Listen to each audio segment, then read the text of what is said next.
Olá, fãs de esporte! Sejam bem-vindos ao Olhar ESPNW. A gente começa mais um programa no nosso espaço que fala do esporte com um olhar feminino.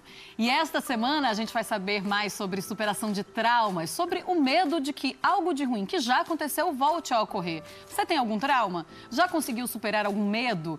Para conversar sobre este assunto está aqui comigo a Flávia Delaroli, a nossa comentarista dos canais ESPN, ex-nadadora olímpica. E eu já pergunto, Flávia, muitos atletas, eles passam por algum trauma, e algum trauma físico, muscular, alguma lesão.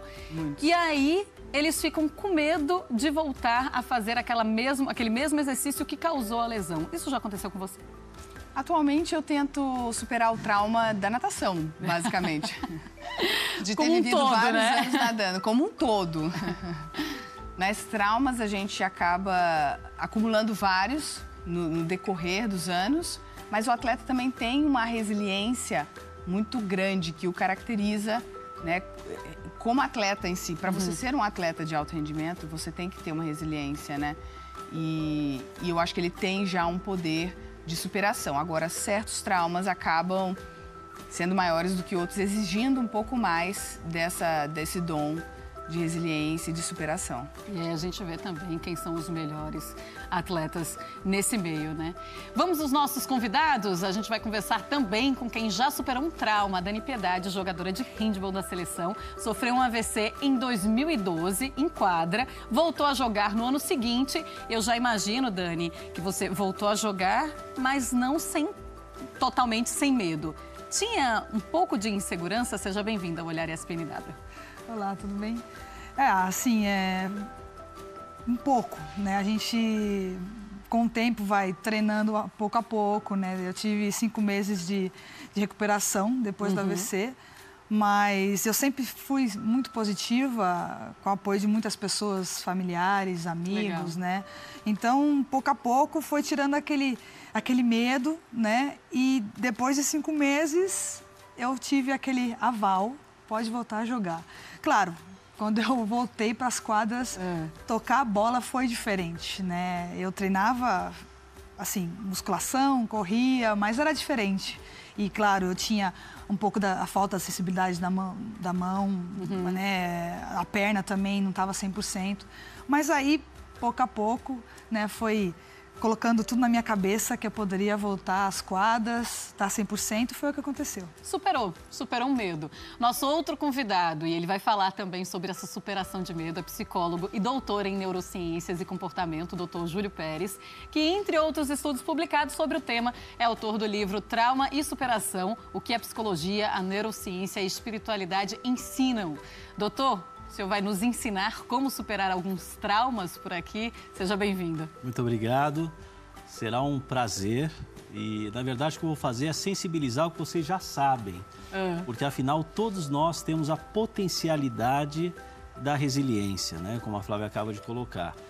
No entanto, a resiliência não é um pacote fechado que se aplica a algumas pessoas ou não. A gente pode aprender a resiliência. Legal. E aprender significa sensibilizar os nossos recursos pessoais alinhados à superação. Certo, então. Então, vamos todo mundo hoje aprender a se superar. Quem ainda não sabe, quem ainda não aprendeu, né? Eu tenho muito que aprender ainda nessa área. Mas, para começar a nossa conversa, eu quero mostrar um vídeo que fala de superação. Superar o que muitos dizem que você não consegue. Ou superar o que a sua própria mente diz que não é possível. E, às vezes, a melhor maneira para enfrentar os seus medos é não ouvir. Quer ver?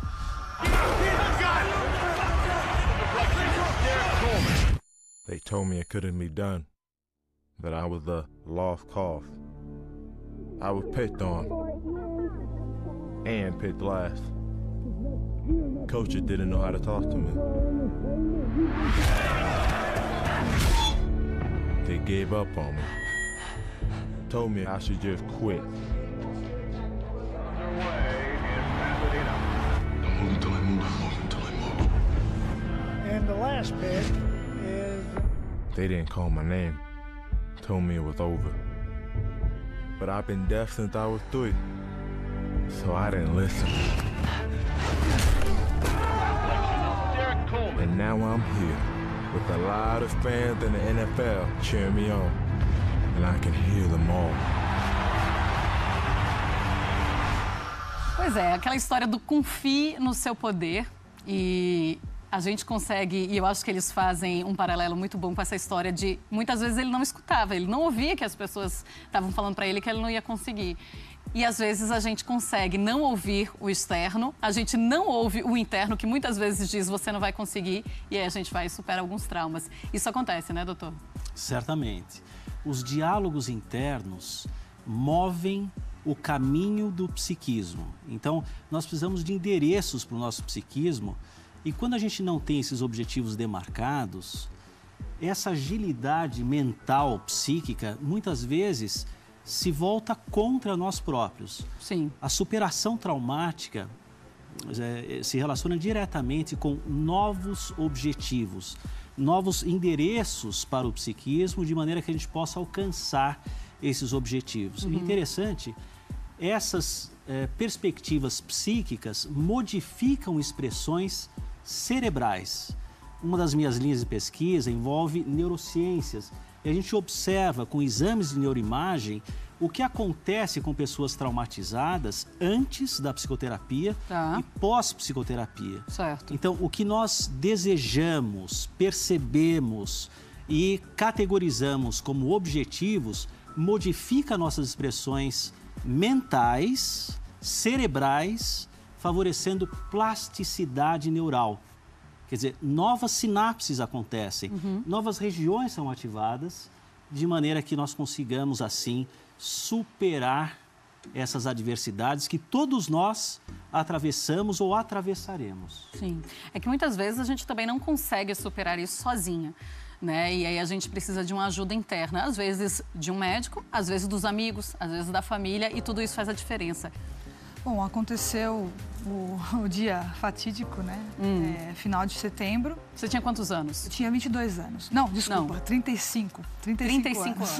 Tá, em 2012, 35 Isso, anos. Exatamente. Então, eu chegando no ginásio, troquei de roupa, conversando com as minhas colegas de equipe, começamos a aquecer, conversando assim uma com a outra. O treinador não gostava muito que a gente ficava batendo papo no aquecimento. Dispersei dela e comecei a correr sozinha. Foi nesse momento que eu senti a tontura, né? E senti a falta de sensibilidade do lado direito do meu corpo. Certo. Não tinha visão, tanto que eu puxei minha mão direita, porque eu não sentia onde estava o meu braço. Sim. E aí eu vi o braço, falei, o que está acontecendo? A tontura aumentando mais. Cheguei no gol, segurei na trave, falei, meu Deus, o que está acontecendo? Olhei para o meu lado direito, falei, eu vi o banco, falei, eu vou sentar, vai passar. Consegui sentar, na hora que eu sentei, quer dizer, na verdade, na hora que eu tentei sentar, eu praticamente desabei no banco, porque eu não tinha mais força na perna. Tá. Já entrei em desespero, abracei as pernas, já comecei a chorar, eu já não conseguia mais respirar, não conseguia falar nada, eu só meio que gritava e ao mesmo tempo não saía nada e segurando as pernas com muita força e o massagista me viu que eu estava na situação, veio o que está acontecendo. Ele segurou na minha mão, já não sentia mais a mão dele. Graças a Deus tinha uma ambulância, porque era um torneio, o médico estava lá para atender as atletas, caso acontecesse alguma coisa, ele estava lá. Então a ambulância me socorreu. Na hora que eu deitei na maca, que eu cheguei no corredor, já desmaiei, acordei dentro da ambulância, cheguei no hospital na parte já neurológica, aplicaram o trombolítico, parece que me deram uma injeção de ar, né? Parece que aquilo já me aliviou muito. Então eu fui direto para a UTI, né? O médico fez vários exames de toque, eu não sentia nada do meu lado direito, eu não falava, mas depois da injeção eu lembrava o nome do médico e da menina, da atleta que estava comigo dentro da ambulância, que era a Carmen Martins, que ela falava espanhol com a gente, então, comigo, então ficava mais fácil. Então, até o momento estava até que melhor. Só que eu fui para a UTI e no dia seguinte, quando apareceu as meninas, eu não lembrava mais de nada. Sim. Eu não lembrava, eu via o rosto das pessoas, eu sabia quem era, mas eu não podia ligar a pessoa ao nome, eu não lembrava nada. Então, aquilo angustiada. Aquilo foi muito confuso, porque eu não conseguia falar. E eu adoro falar, né, me expressar, então... Não, e é isso, imaginar o ápice da saúde, que a concepção que o próprio atleta tem de si... Sim. Para essa situação que ele não consegue nem conectar uma coisa na outra, conectar um rosto, deve ser muito desesperador. Não, foi muito difícil, eu fiquei bem desesperada nessa questão. Então... Você teve ajuda de psicólogos, de amigos, até o momento, da não. família? No momento eu só tinha mesmo a ajuda das pessoas que estavam, tudo foi na Eslovênia, então só as minhas... Para ficar mais fácil, foi na Eslovênia, né? Na Eslovênia. Então as meninas da minha equipe, que davam... Elas sempre meio que revezavam nas visitas, sempre 3 em 3, né? Então vinha diretor, secretário, sempre preocupado com a minha situação. Eu saí da UTI, né? Chegou o médico para explicar o que estava acontecendo, porque eu já estava melhor, eu já tinha mais acessibilidade e tudo. Sim. Então ele começou a explicar, eu levei um choque. Oi, como é que... Peraí, o negócio é sério mesmo, eu não tinha noção. A primeira pergunta foi, o que eu fiz? Não, o que eu fiz para acontecer isso? Não, a pergunta foi, eu vou voltar a jogar? Ah, bom, Aí a segunda é você se perguntando internamente, mas como que eu cheguei? Não, aí veio as outras perguntas. O que da minha conduta levou? Porque a gente fica sempre, né? Eu como isso para ficar assim, né? Eu faço isso para ter essa condição de jogar, de estar assim, de estar assado. Eu acho que... Sim, porque isso não veio na minha cabeça porque eu vim dos Jogos Olímpicos, onde até os Jogos Olímpicos faz um monte de exames. A gente se prepara para os Jogos Olímpicos, sabe? Melhor que eu. Então a gente, assim, eu estava bem fisicamente, mas não tinha nada de errado. Mas é o tipo de exame que não é feito. Ninguém sai escaneando o cérebro. Vamos fazer uma tomografia, né? Mas eu nunca ia imaginar que ia acontecer alguma coisa com o meu cérebro, né? Não tem nenhuma necessidade, né? Eu nunca ia imaginar. Quer dizer, o trauma psicológico tem uma relação direta com o fator surpresa. Você não espera, você não tem representação, inclusive, para significar o que está acontecendo. Exato. Doutor, quais são as dicas de uma pessoa que passou por um trauma para ela superar esse trauma? Olha, os traumas podem ser absolutamente inumeráveis. Cada trauma é muito peculiar a cada um. Eu não gostaria, vamos dizer, de generalizar aqui, olha, se você fizer isso, uma cartilha, você vai superar o seu trauma. Porque muitas vezes o trauma psicológico se manifesta porque já há um campo que a gente chama de traumatogênico. Quer dizer, a pessoa já passou por situações de desamparo na infância ou situações de rejeição e ela está mais vulnerável. E essa vulnerabilidade abre um campo para que o trauma se manifeste. Agora, de maneira geral, de maneira simples, uma pessoa que sofreu um trauma, em primeiro lugar, lembre-se, o trauma não é atemporal. Isso aconteceu em um momento, em uma data, em um horário, e hoje é um novo momento, uma nova data, um novo horário. Então, a desidentificação em relação ao passado é muito importante.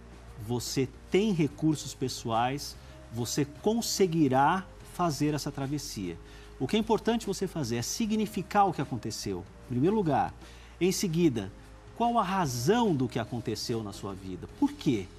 Existe algum significado maior, algum aprendizado, algo que você possa tornar a sua vida melhor?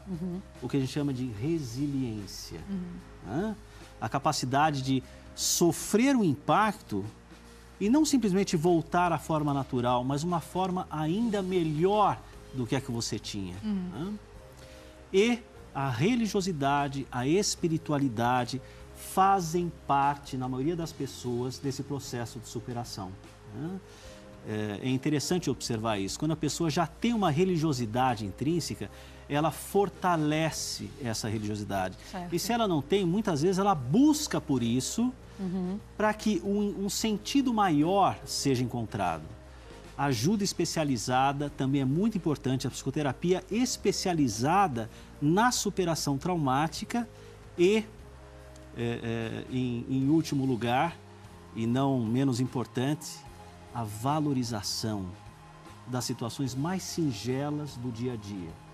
Então, a pessoa que atravessa um trauma, ela leva um chacoalhão e coloca em questionamento os valores que ela estava vivendo, né? Quais eram os parâmetros de vida que ela respeitava. Estou visualizando uma balança que o senhor fez aí. Você falou um monte de coisas que a pessoa, quando ela consegue visualizar isso, ela olha aqui. Olha isso. A gente vai para um intervalo aqui, nosso primeiro intervalo aqui no Olhar ESPNW. Daqui a pouquinho a gente volta falando sobre superação de traumas. E eu aproveito para falar do espnw.com.br, que é o portal da mulher no esporte. Lá você encontra notícias, polêmicas, estilo de vida, conteúdos especiais, além das nossas blogueiras. Então passa lá no nosso portal espnw.com.br. A gente vai para o intervalo e volta já já. Você não sai daí.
A gente está de volta com o Olhar ESPNW. O nosso tema dessa semana é superação de traumas. E estamos conversando aqui com a Dani Piedade, jogadora de handball, que sofreu um AVC em 2012. Aí, um ano depois, ela voltou a jogar. Precisou ser mais forte do que o medo dela de ter novamente um AVC, né?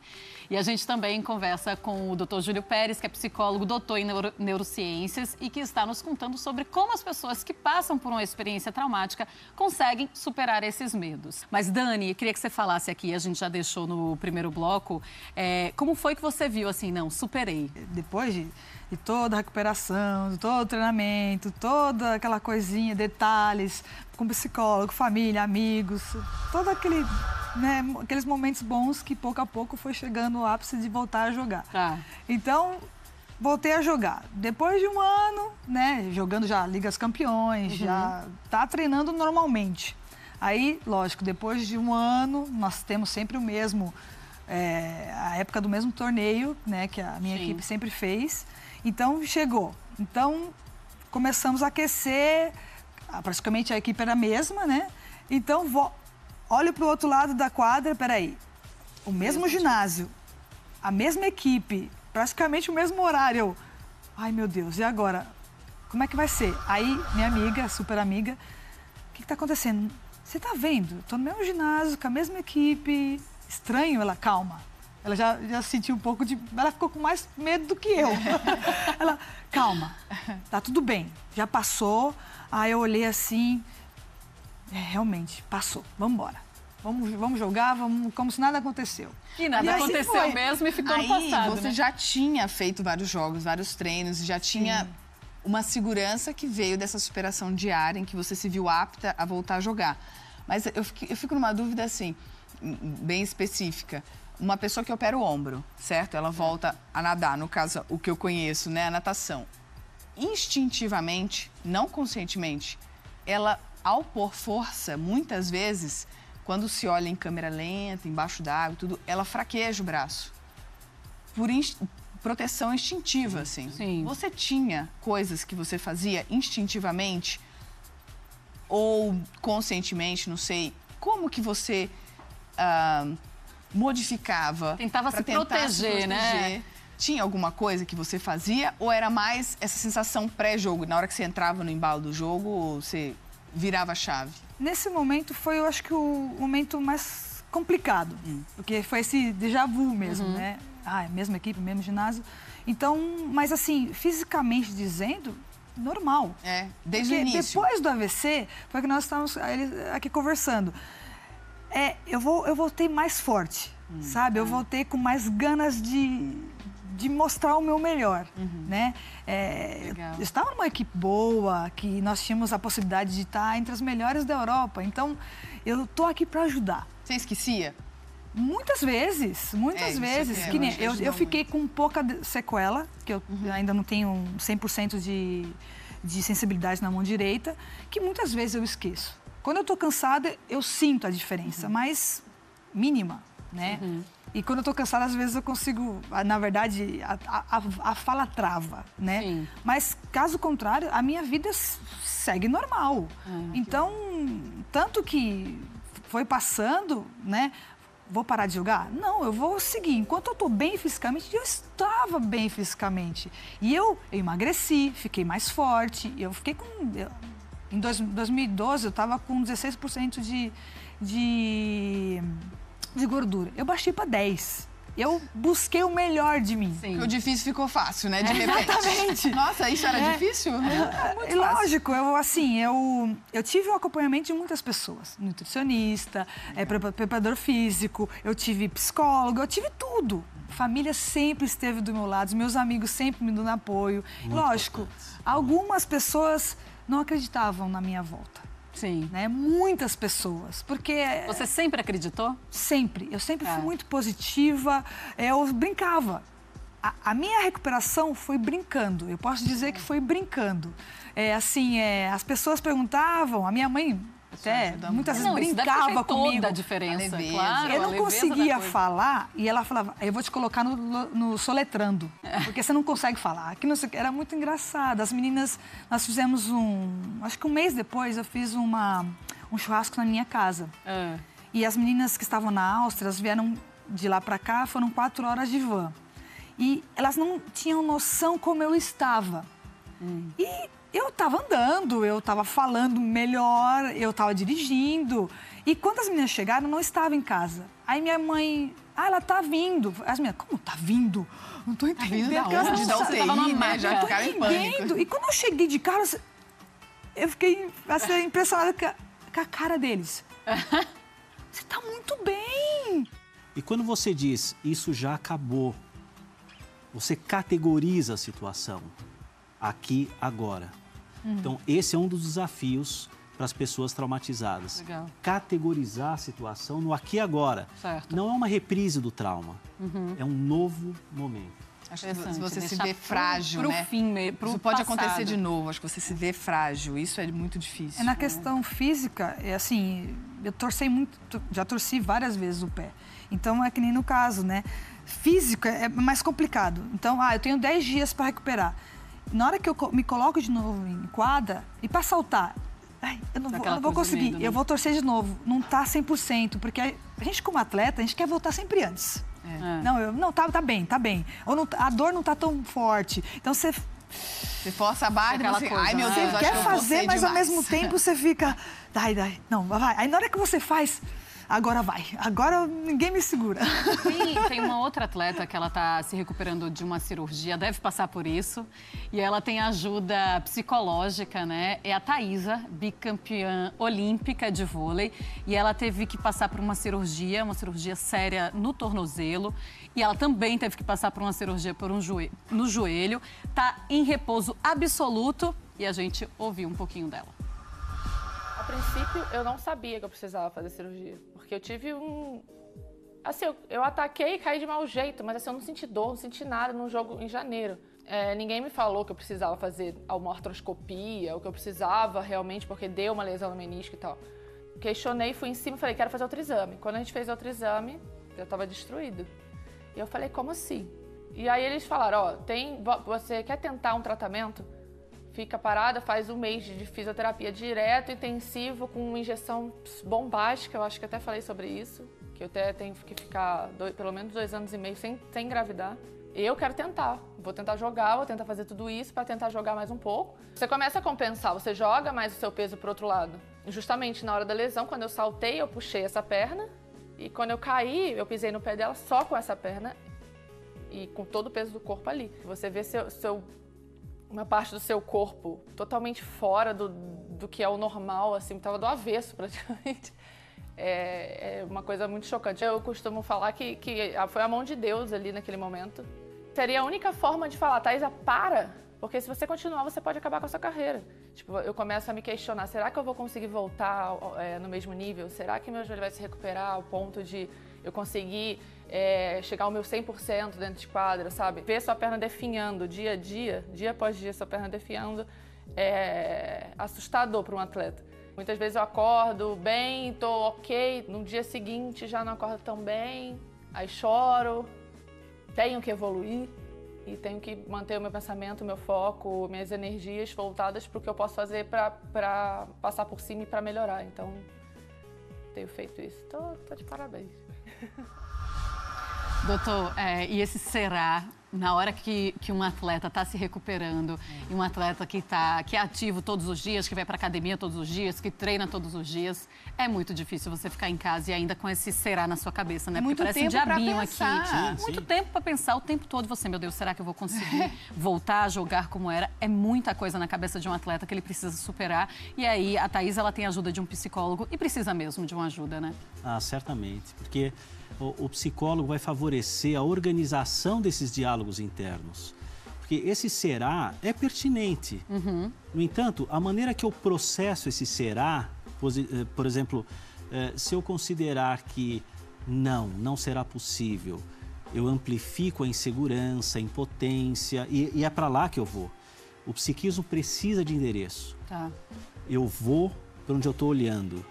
E esse será pode ser um será de esperança, de fortalecimento, de garra, o que, como eu disse há pouco, modificam expressões neurais com a plasticidade e favorecem outras regiões ativas e que, em outras palavras, traduzem a superação psíquica e também fisiológica.